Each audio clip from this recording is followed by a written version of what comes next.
آئیے اس تعلق سے بھی ان کا عقیدہ سن لے کہ نبی کی حیات کو لے کر ان کے کیا عقیدے ہیں. درود شریف پڑھیں آپ. اللہم صلی علی سیدنا و مولانا محمد وعلی آلہ و اصحابہ وبارک وسلم. صلاۃ و سلام علیک یا رسول اللہ صلی اللہ علیہ وسلم. آئیے سب سے پہلے توصیف الرحمان کو سنیں کہ آپ صلی اللہ علیہ وسلم کی وفات ہوئی یا آپ زندہ ہیں اور ہر جگہ پر موجود ہیں. یہ اپنی دکانداری چلانے کے لیے یہ عقیدہ پیش کرتے ہیں کہ نبی قبر میں زندہ ہیں، جاؤ مانگو ہر جگہ موجود ہیں. سنا ہے ہر عاشق کے گھر تشریف لاتے ہو، ہمارے گھر میں بھی ہو جائے چراغاں یا رسول اللہ. اور پھر عقل کے اتنے اندھے ہیں. اب ان کا عقیدہ ہے کہ نبی زندہ ہیں، حاضر ناظر ہیں، ہر جگہ پہ موجود ہیں. چلے ٹھیک ہے. آج سے 3-4 سال پہلے میں پاکستان گیا تو لاہور کے اندر ہم نے بڑے بڑے اشتہار لگے ہوئے دیکھے. بادشاہی مسجد میں اللہ کے نبی کی جوتیاں پڑی ہیں نا، کہا وہ چوری ہو گئی. اچھا جب نبی زندہ ہے، حاضر ناظر ہے، جوتیاں یہاں کیوں پڑی ہیں؟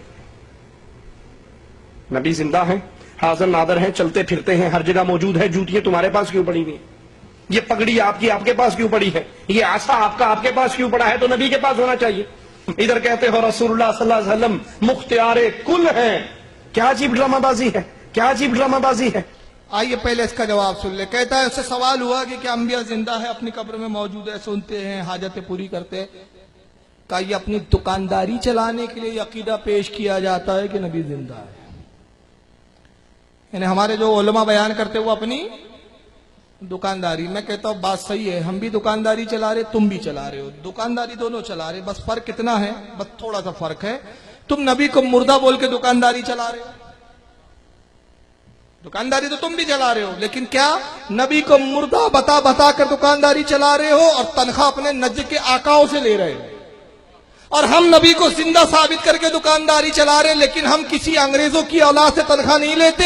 ہم غوث کے ٹکڑے کھاتے ہیں اور اپنا فریضہ ادا کرتے ہیں اور کہتے ہیں تیرے ٹکڑوں پہ پلے، غیر کی ٹھوکر پہ نہ ڈال، جھڑکیاں کھائے کہاں چھوڑ کے صدقہ تیرا. فرق تو یہ ہے. اب کہتا ہے کہ میں پاکستان گیا تو بادشاہی مسجد میں نبی کریم کی جوتیاں پڑی ہوئی ہیں نا، وہ چوری ہو گئی. نبی زندہ ہے تو جوتیاں کیسے چوری ہو؟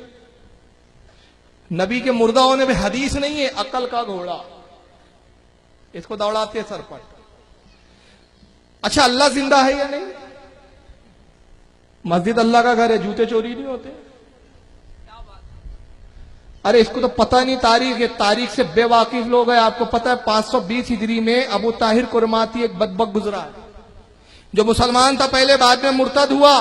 520 ہجری میں عیسائیوں سے مدد لے کے اس نے خانہ کعبہ پر حملہ کیا، خانہ کعبہ کو مسمار کیا، نصف و نابود کیا، حجر اسود کو اکھاڑا، اپنی راجدھانی لے کر گیا اور ایک تخت بنایا، حجر کر کے اس کی راجدھانی تھی. تخت پر خود بیٹھتا، حجر اسود کو اپنے پیر کے نیچے رکھتا. اس کے بعد حجر اسود کتنے سال رہا؟ 20 سال. 540 ہجری میں مقتدر باللہ عباسی خلیفہ ہوا، اس نے حجر پر حملہ کیا، ابو طاہر کو قتل کیا، حجر اسود چھین کر لایا، خانہ کعبہ میں دوبارہ لگایا. بڑی بڑی تاریخ کی کتابیں موجود ہے. اٹھائیے الوفاء والوفاء امام سمہودی کی، اٹھائیے شاہ عبدالحق محدث دہلوی کی جذب القلوب الی دیار المحبوب، ابن اسیر کی الکامل کو اٹھائیے، تاریخ ابن جریر اٹھائیے، تاریخ طبری اٹھائیے. ساری تاریخوں میں واقعات لکھے ہوئے. مجھے بتاؤ 20 سال حجر اسود اس کے پیروں کے نیچے ہیں تو معاذ اللہ اللہ بھی مجبور تھا، مردہ تھا کہ اپنے گھر کے حجر اسود کی خانہ کعبہ کی حفاظت نہ کر سکا؟ نبی کی جوتی چوری ہو گئی تو اس سے معاذ اللہ نبی مردہ ثابت ہو گئے. نبی کی یاد جوتیاں کیوں رکھی؟ اچھا اس کی بات دیکھو، یعنی کتنے گستاخ ہوتے ہیں. نبی کی نالین کہنا توفیق نہیں ہو رہی، جوتی بولتا ہے. اور جب اس پہ کچھ لوگوں نے شکایت کی تو جواب کیا دیتا ہے کہ عربی میں نالین کہتے ہیں، اردو میں جوتی کہتے ہیں. ہم نے کہا بدبخت، اردو اور عربی کی بات نہیں ہے، ادب جس لفظ میں زیادہ پایا جاتا ہم اس کا استعمال کرتے ہیں. مثال کے طور پہ عربی میں چھوٹے کے لیے بھی انتا ہے، بڑے کے لیے بھی انتا ہے. مگر جب اپنی زبان میں بڑے کو تو نہیں بولتے، آپ بولتے، ادب ہے کہ نہیں؟ ورنہ تو بڑے بڈھا 80 سال کا کوئی بڈھا بولے اے بڈھے سن رہے، تو وہاں نہیں گیا تھا کیا؟ تو نے ایسا نہیں کیا؟ کہ بیٹا تمیز سے بات کرو. کہا عربی میں تو انتا ہی بولتے. تو دلیل یہاں چلے گی، مارے گھٹنا پھوٹے آنکھ. ابے یہ ادب تمہیں نصیب نہیں ہوا، اور ہمارے بزرگوں نے ادب سکھایا اور کہا ادب یہ ہے کہ فاروق رضوی اگر تھوک دے تو تھوک ہے، مگر آقا تھوکے تو لواب دہن ہے۔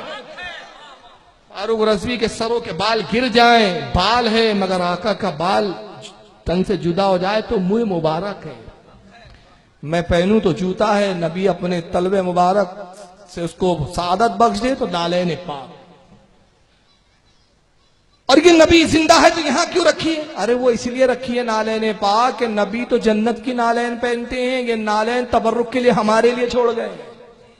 تجھے کیا پتا کہ نالین کا مقام کیا ہے؟ نالین کا مقام پوچھنا ہے تو ایک غیر مسلم شاعر سے پوچھ، اس کے سمجھ میں آ گیا، لیکن تو اس سے بھی گیا بھی تک تیرے سمجھ میں نہیں آیا۔ کالے کا پرساد ایک شاعر ہے غیر مسلم، کیا کہتا ہے ذرا سنیں گے ہم نالین پاک کی تعریف میں سرکار کی؟ کہتا ہے گر شرق سے مغرب تلک ہو درم ہو دینار۔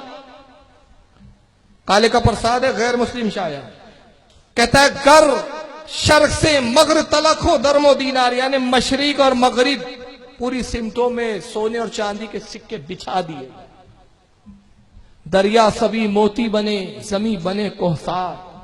کہتا جتنے دریا اور سمندر کا پانی ہے سب کو سچے موتیوں میں تبدیل کر دیا جائے اور یہ زمین سونے کی بنائی دی جائے۔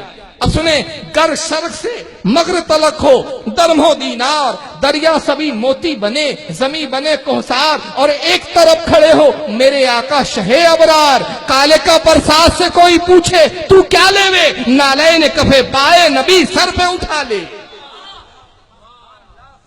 کالے کا پرساد سے کوئی پوچھے تو کیا لے وے، یہ دولت چاہیے کیا حضور؟ کہا حضور کی ذات تو بہت بڑی ہے، سرکار کی نالین مل جائے تو بہت بڑی ہے، اس کو میں سر پہ اٹھا لوں کیوں؟ کالے کا پرساد جانتا ہے کہ نالین کا تقدس یہ ہے کہ جو سر پہ رکھنے کو مل جائے نالے پاکے حضور، تو پھر ہم بھی کہیں گے کہ ہاں تاجدار ہم بھی ہیں۔ لیکن بہرحال یہ گھوڑے عقل کے دوڑار اس بنیاد پر کہا کہ نبی زندہ نہیں ہے۔